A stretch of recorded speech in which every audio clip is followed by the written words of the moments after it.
So these have like the V-notch studs on them, so they're not just the chain. And we only have 2 left. Personally, they were all duds.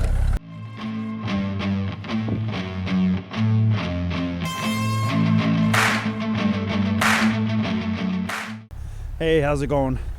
It is Wednesday afternoon, 2 bale night tonight, and I want to come out and kind of take a peek at some of these heifers, especially Barb. I got a pretty good look at her already, and then some of our other heifers, because technically Barb is about 4 weeks from calving, based on what her earliest date potentially could be. So I want to just start taking a peek at these girls, just to make sure nothing's gonna sneak up on us. So here's Barb. Still hasn't lost her tag yet, but just checking out her bag, seeing if it's starting to swell up at all. Maybe a little bit, but I'm not gonna put a whole lot of stock in it yet. Here's our Allegiance heifer. And these our heifers are like another 2 weeks out. If they got caught by first round AI. And okay, here's our State of War. There is. Yeah, that was shitty. Was it? Yeah, so what I mentioned to Dad last night, I had to go pull a core out from underneath a wire. They pushed the core underneath the wire, and I said that hay was kind of crappy. I said, so pull out of a different row, because there's probably a couple bales that are exactly the same. I'm gonna take a little sneak peek. So this must have been once in a while, we'll bale our hay dry, but this stuff probably had some green in it, and maybe not the whole field had green, but sometimes when you're raking up hay, you'll get some of those big clumps on a corner or something that the discbine will spit out. It's not horrible hay, but it's not the greatest. They obviously like it yet, so, but it's just not the greatest. And this girl right here, this is our FK53. So this is kind of about as homegrown a heifer as we'll get. I like her build. I always have. So she's going to be a first calf heifer. She's out of a bull we always called him Didge. It was a DG 913. He is the Gen X bull blueprint, the 3/4 blood blueprint. So he is a blueprint grandson, and then he was out of a Gen X bull. The cow was out of a Gen X bull called Kingpin. Didge actually sired a carcass champion in our local county 4-H, so that was kind of cool. He had some nice calves, so we did keep one heifer out of him. This girl, and she is not standing in the best position, but she is. I do like this one. She is a true justice.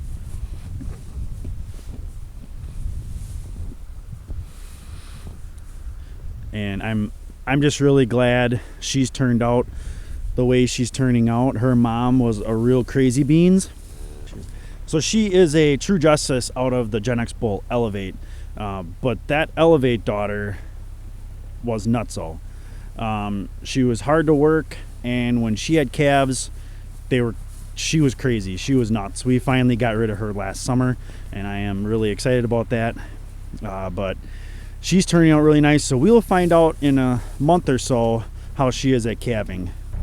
So that true justice daughter, she has a half sister. I had mentioned some of our heifers ended up at Andrea That Fit Advocates farm, and her half sister ended up over there. And if you watch any of her videos and she's out with the cows and you see a younger cow and she's got a white 7 on her face, that is that true justice half sister. That 7 calf, or that 7 cow, is a high road daughter, and she was definitely on our maybe list of whether or not we keep her. The biggest reason we didn't keep her was we were concerned about attitude at calving. But when I noticed that they had kept her and she had calved out, that was one of the first questions I asked, was how that heifer was at calving, and she said they had no issues. So I was very, very happy that they didn't have any issues with her at calving. So that definitely gives hope for this one, because I really do like the way she's coming along. This is one of our all-arounds that's actually doing a decent job. We have 2 of them. We had like 7 of them all together, and over like a 3-year span we had 7 all-around daughters, and out of those 7 we kept all of them, and we only have 2 left. They just, personally, they were all duds, and it wasn't that they weren't growthy calves.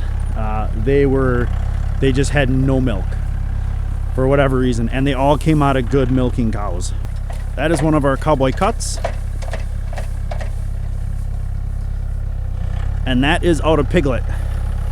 That is Piglet's daughter, so I'm pretty excited about her too. Hey, how's it going? It is the next day. It is Thursday afternoon, so we're getting feeding going.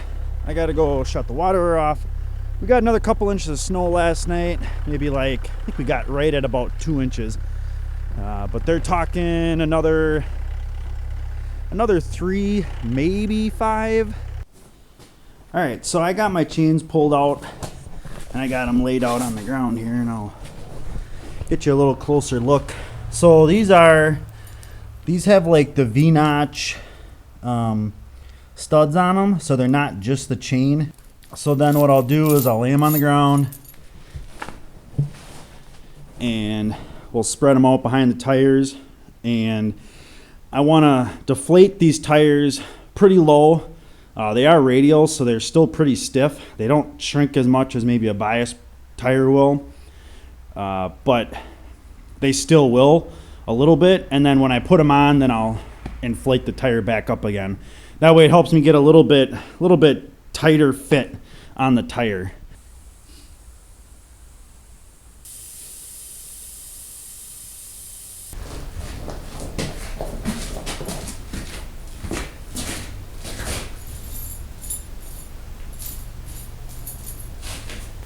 And this is still the original set of chains.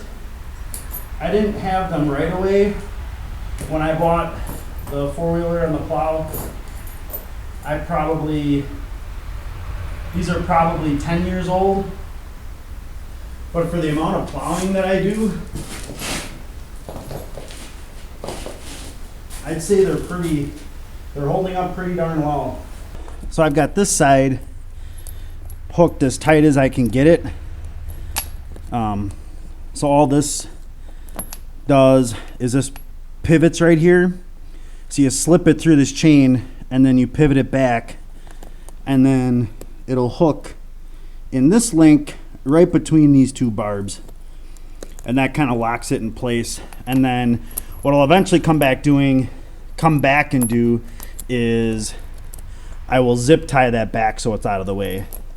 But there's still a lot of loose chain because I got to get the other side, and then you'll see me come back with either ratchet straps or bungees to bring these together even tighter to pick up even more slack.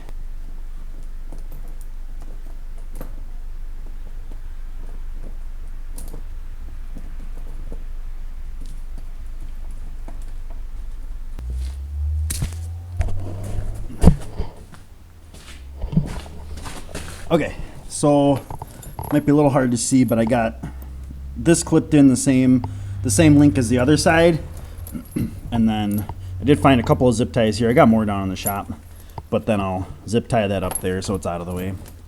But as you can see, this is still really loose, and that's why we'll come back and cinch these pretty tight. And with ratchet straps, I can get them pretty darn tight. This one always ends up being the biggest pain in the butt anyways.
So this is my original plow blade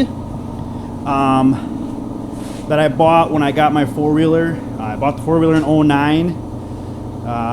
So the blade is original, and Dad did a little bit of welding, some of the burn-throughs. I tried to touch them up with paint, but you know, that just didn't work, because some of like that seam down there was starting to get some cracks, like way down on the bottom, like here.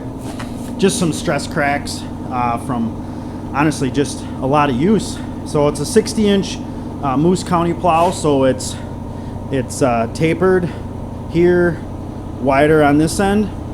Helps get that snow moving. In fact, it works really well for long stretches, which is what we have with our lane. The push tube set, so everything in black here. I did get a new set, like this will be my 3rd year with this set of push tubes. They did get wore out. And then with it came a new set of springs, which was nice.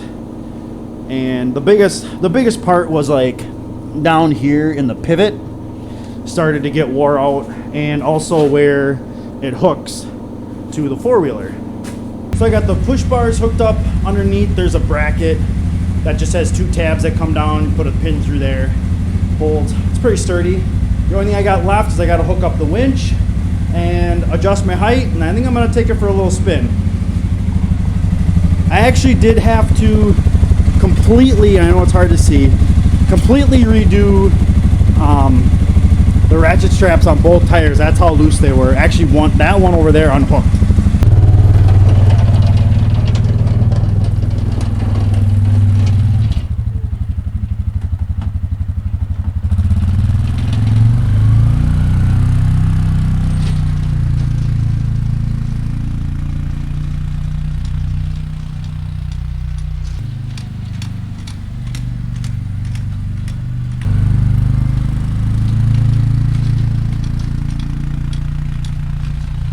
So I'm definitely probably going to have to use a couple of bungees to pick up 1 or 2 of these last real loose chains, because there's a couple that are slapping pretty good. But that's pretty typical. The other thing I do have on here, these are heated handles, and I do have a thumb warmer also. So those come in very, very handy. But that's how I get the old King Quad ready to go for snow. The old girl still does a pretty darn decent job. Even with the age of the plow, age of the machine. I would get another King Quad if I was going to get another four-wheeler. Probably get a UTV for my next toy, but you know, if I had to get a four-wheeler, I definitely would get another King Quad, that's for sure. But we'll call this the end of the video. End of the day. I got some other stuff I got to get done for the night. So please comment, like, and subscribe. Please, if you got any questions on the four-wheeler, plowing, any of the farm stuff, send it along. I love the comments. I love the questions.